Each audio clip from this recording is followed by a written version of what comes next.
As states begin to reopen, some Americans may be uneasy about re-engaging in society. The Flatten the Fear campaign has been launched by the Job Creators Network to help alleviate that concern. Joining me now is Elaine Parker, the president of the Job Creators Network Foundation, and Dr. C.L. Gray, a board-certified physician and founder of Physicians for Reform. I'll start with you, Dr. Gray, if I may. I want to go to the medical part of this first. A lot of people are fearful. We saw things start to open up. We have seen some spikes in some states post-opening up. Is that not a fear for you?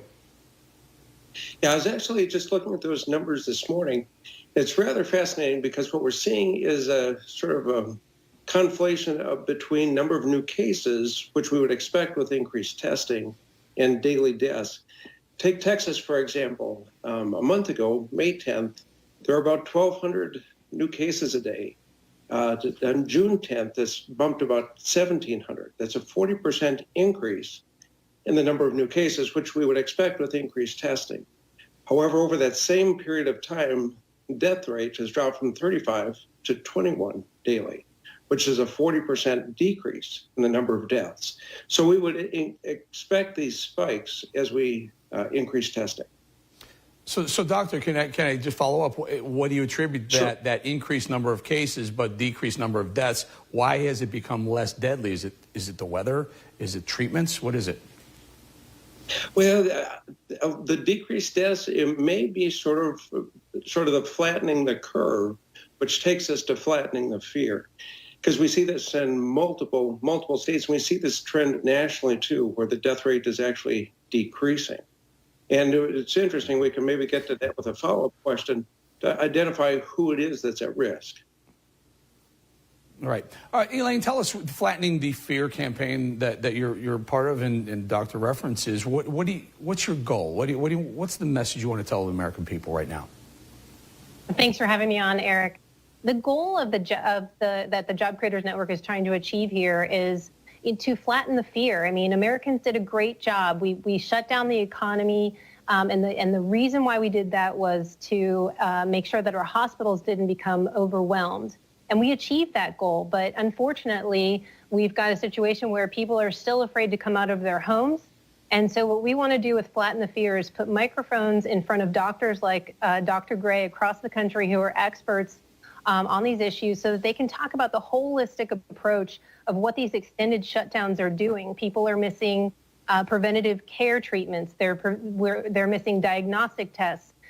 Cancer screenings. We're seeing increases in alcohol use, drug use, physical abuse.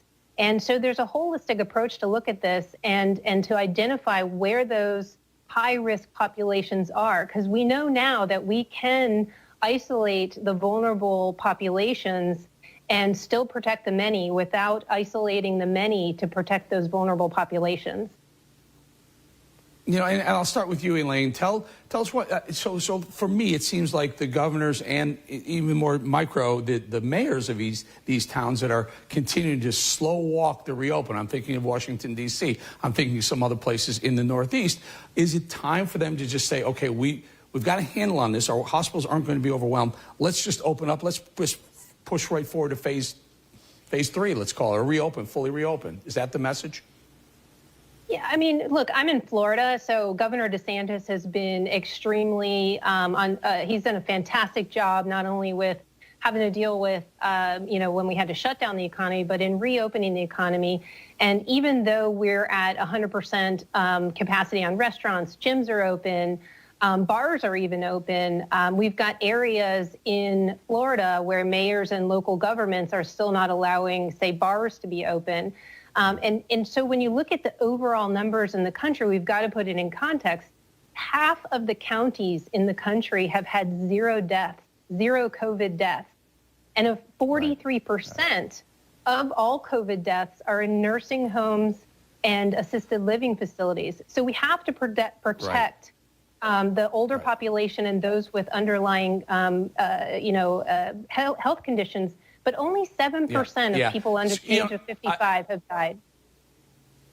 I agree and completely agree. Down here in South Carolina, and they went from a 75% open rate in Restaurants back to a 50%. I just don't get it. It's time to go. We ran out of time. Elaine Parker, to say thank you very much. And again, Dr. Gray, we appreciate your time and totally agree with you guys. Time to flatten the fear, reopen the economy. Darn it.